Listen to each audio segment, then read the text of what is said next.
multi-year clandestine investigation into a potential bribe accepted by Donald Trump was shut down by the DOJ, but where the blame lies might surprise you. The Washington Post has learned of a Justice Department investigation into whether Trump accepted a $10 million gift from Egyptian President Abdel El-Sisi. We have more. 5 days before Donald Trump became president in January 2017, a manager at a bank branch in Cairo received an unusual letter from an organization linked to the Egyptian intelligence service. It asked the bank to kindly withdraw nearly $10 million from the organization's account, all in cash. Federal investigators learned of the withdrawal, which has not been previously reported, early in 2019. The discovery intensified a secret criminal investigation that had been begun 2 years earlier with classified US intelligence indicating that Egyptian President El-Sisi sought to give Trump $10 million to boost his 2016 presidential campaign, a Washington Post investigation has found. Federal investigators began looking into whether Trump was the recipient of the cash withdrawal and whether it played a role in Trump's funneling of $10 million of his own money into his campaign during the final days of the election. So what was Trump's relationship with El-Sisi like while he was in office? Over the course of his presidency, Trump shifted US policies in ways that benefited the Egyptian leader, a man he once called my favorite dictator. In 2018, Trump's State Department released $195 million in military aid that the US had been withholding over human rights abuses, a move that had been opposed by his first Secretary of State, followed by the release of $1.2 billion more in such assistance. But in the fall of 2019, the investigation was shut down before a conclusion was reached, and that decision was made by Trump's Attorney General, Bill Barr. Barr directed Jesse Liu, a Trump-appointed US attorney in DC, to personally examine the classified intelligence to evaluate if further investigation was warranted.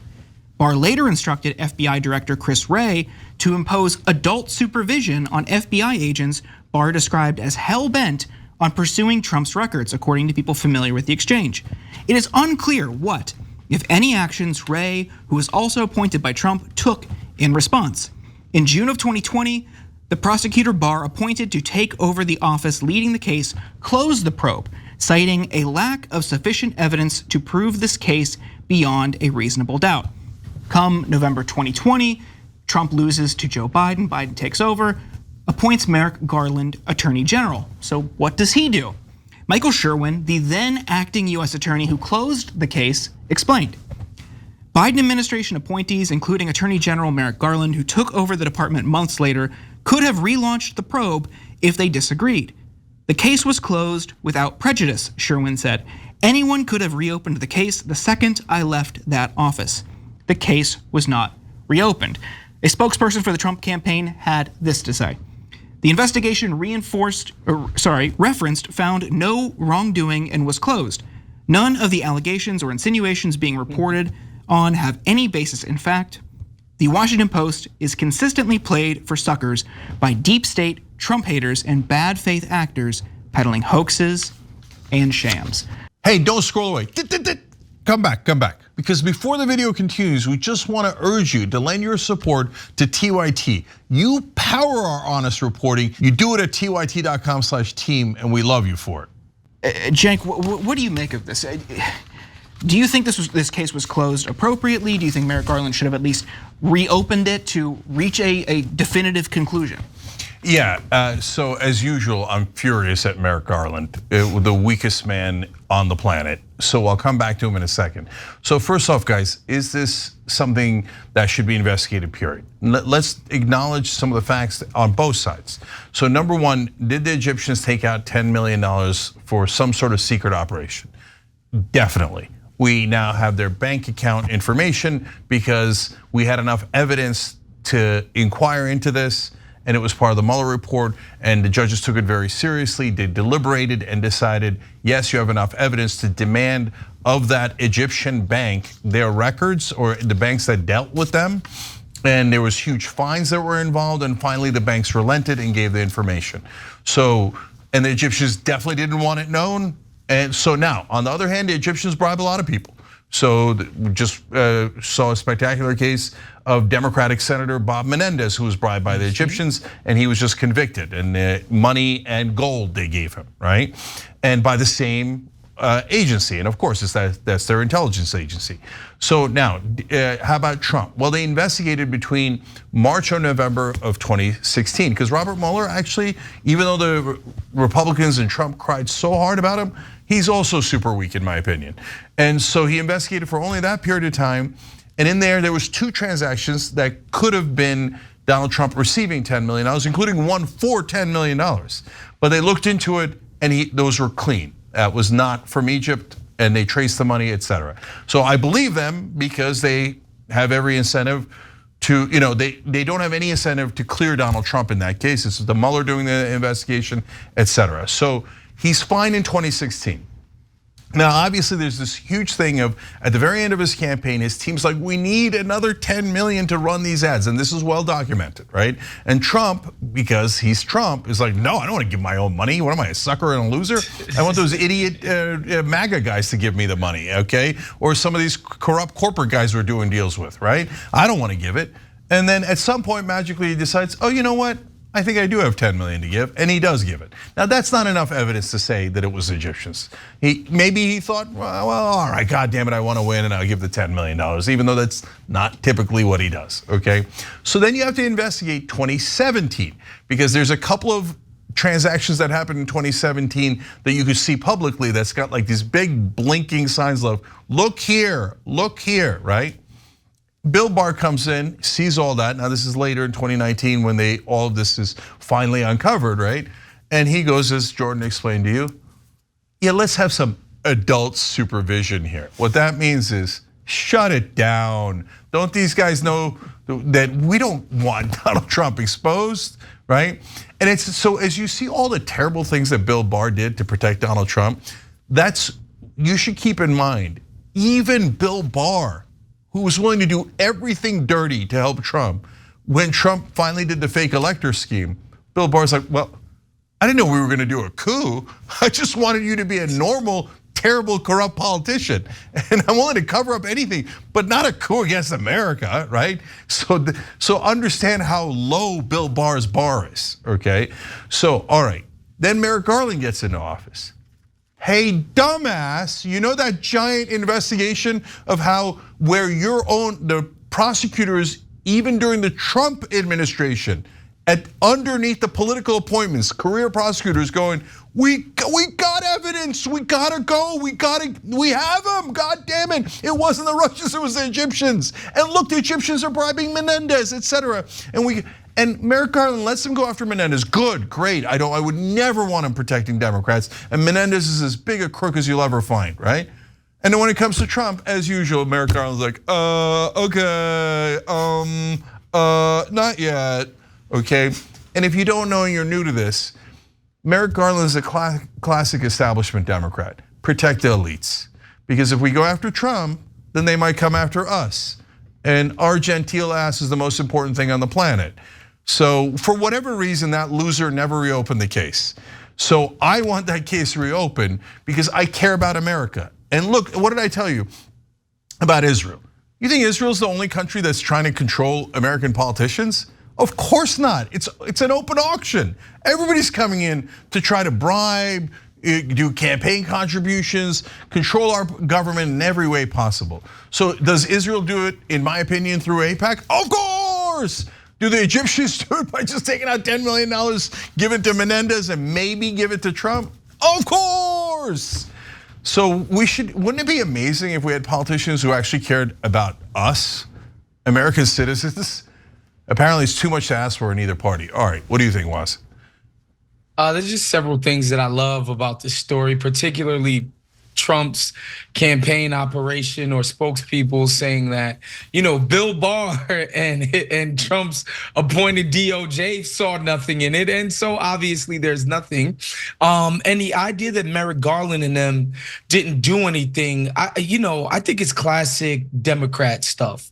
Everything is too cute by half. And what I mean by that is they took a lot of pride the Biden administration and his appointees in the fact that Trump's cases were coming from, to them, independent courts, right? In New York, in Georgia, Arizona, all these other places. They could say, look, it's not us getting retribution against the Trump campaign or Donald Trump's former presidency. These are independent cases from maybe left-leaning prosecutors, but nonetheless, it's not coming out of the White House. So it can't be seen as Biden directly putting his thumb and his administration putting his thumb on the scale. And that's probably what I'm going to assume happened. They were like, look, there's all these other cases that we're gonna get him on. We're gonna nail him to the cross for all these other these violations, excuse me. And they probably just was like, look, we don't need to do this directly from our administration. Yeah, and that's preposterously wrong, of course. And the reality is, this is actually the worst of them. I mean, if you have a foreign government just giving you $10 million, and by the way, did they get something in return? Of course. So there's the very friendly relationship with Sisi, but look, he has a friendly relationship with a lot of people for weirdo reasons, like he fell in love with Kim Jong-un, a communist dictator, okay? But the money is where it counts. There's a lot of money blocked under the Obama administration. The minute Trump gets in office, all of a sudden all the money flows to Egypt. And so was there something in return? Definitely. But again, we don't know yet because both the Trump and the Biden prosecutors refused to go after him for different reasons. Yeah. This piece overall was really great. It was really well reported. I would encourage people to read it because we couldn't summarize everything within it. And one of the points that stood out to me was a meeting that Trump had behind closed doors. I believe it was at a UN convening with El-Sisi shortly before all of this happened. And that led them to believe he was putting his own money in ahead of time, knowing it would be repaid later by El-Sisi. So there's much more to it, but on how they handled this and how specifically Merrick Garland handled this, Trump, of course, you see that in this statement, you see it in how they talk about the charges, like to Waz's point, he wants to be seen as a martyr, a victim of the deep state and all of these things that are going after his legitimate wrongdoing. It's an issue of him gaming the refs and Democrats falling for it. Merrick Garland, I think, to your point, Cenk, is purely an establishment guy, will protect the elites, but I think what they were worried about is being perceived in, I guess, an election year or in the run up to Biden, or in the run up to this election year, just not, by pursuing Trump, by feeding into those claims, by feeding into those concerns. That's something they wanted to avoid. But I'm also concerned with who leaked this, how this came out. We don't need to pursue that. But by leaking this, this story getting out and showing that Barr killed it does give them cover to reopen it potentially in a Harris administration, or maybe even similar to how the FBI handled, James Comey handled Hillary's emails right before Election Day. So we'll see. But I also don't want to give credit to the Democrats too much on a sophisticated electoral strategy. Yeah, you know what? I'll go further. So I hate the timing of these trials and the leaks and all of that. Hey, if you got this sumbitch taking $10 million from a foreign government, don't wait till before the election to leak the stupid information, okay? It's outrageous. Do you care or don't you care? And the answer is, whether they're Republicans or Democrats, they don't actually care, right? I care. I don't want deeply corrupt Democratic Senator Bob Menendez and deeply corrupt Donald Trump on, even if it's not this, on all the hundreds of other cases that we've talked about, for serving a foreign government. It disgusts me. And so I'm sick of all of these corporations, foreign countries being able to just totally manhandle our government, take over our politicians, and neither side does a goddamn thing about it. And so, look, I'll keep it real with you guys. This is for political purposes. If Kamala Harris wins, she's not gonna pursue this. She's gonna drop it immediately. And I bet you she drops every case against Donald Trump. Because we actually care. If a crook takes $10 million from a foreign government, put his ass in jail. They're putting Menendez in jail, and I'm thrilled about it. And if Trump did this, he definitely should go to prison. I don't care about your stupid elite country clubs and what your rules of etiquette are. But both the Republicans and the Democrats will very likely just use it for politics and then let it go. And as you guys I'm sure know, where there's smoke, there's fire. And when it comes to corruption and bribery, you don't really need to dig that deep beneath the surface. I mean, for goodness sake, while the guy was in office, he was taking his meetings with foreign leaders and dignitaries at Mar-a-Lago, meaning these folks had to pay to stay at his hotel the entire time. Like he's always scraping stuff off the top. Of course, everybody, this isn't a secret. They didn't put this through a bunch of dummy companies and stuff that we don't know. Jared Kushner got so much money from the Saudi government after the Trump administration was through. Do we think they did this out of the goodness of their hearts, or that they thought that, like, I don't know, they just think Jared Kushner, Trump's son-in-law, is just some genius business individual? No. They got their back scratched while Trump was in office. Like this, it's not, beyond the pale for his administration. Like this wouldn't be out of character for Donald Trump and his cronies. Yeah, no, Waz is 100% right. And you're forcing me to say two more things about it, which is that, look, part of the reason why they don't investigate, because there's a lot of these people, including, yes, Hunter Biden. These guys have family members, etc., that go and take money from corporations, from other countries, etc., for consulting work. And they don't want any of that exposed. A lot of the think tanks in Washington, whether they're left-leaning or right-leaning, taking tons of money from Qatar and Saudi Arabia, etc. So they don't want you digging underneath the elites, rocks, because what you're gonna find is, yeah, they're getting influence and getting rich by letting folks, other countries and other companies influence our politicians. That's why they don't take the action. Now, last thing on Trump that's important. Look, number one, those transactions that happened in 2017 from the outside look very suspicious. Given all that we know already, they should do an investigation, but they don't have them. We don't know what those transactions in 2017 are. So I want to be clear about that. And lastly, if you're wondering, yeah, but what did the Egyptians get out of it? So Sisi did a coup and toppled the democratically elected government of Egypt after the Egyptian revolution. And he did tons of human rights abuses. That's why we had their money held up. Trump came in, and as soon as he came in, he said, or well, let's be clearer, after the $10 million was withdrawn from an Egyptian bank, okay? So we don't know that it went to Trump, but after that event happened, Trump said that Sisi was, quote, his favorite dictator, and released $195 million that was held up immediately to the Egyptians, and a short while afterwards released $1.2 billion in funding that they had held up. So if you're the Egyptians, 10 million for 1.4 billion, that's a pretty damn good deal, if that's what happened.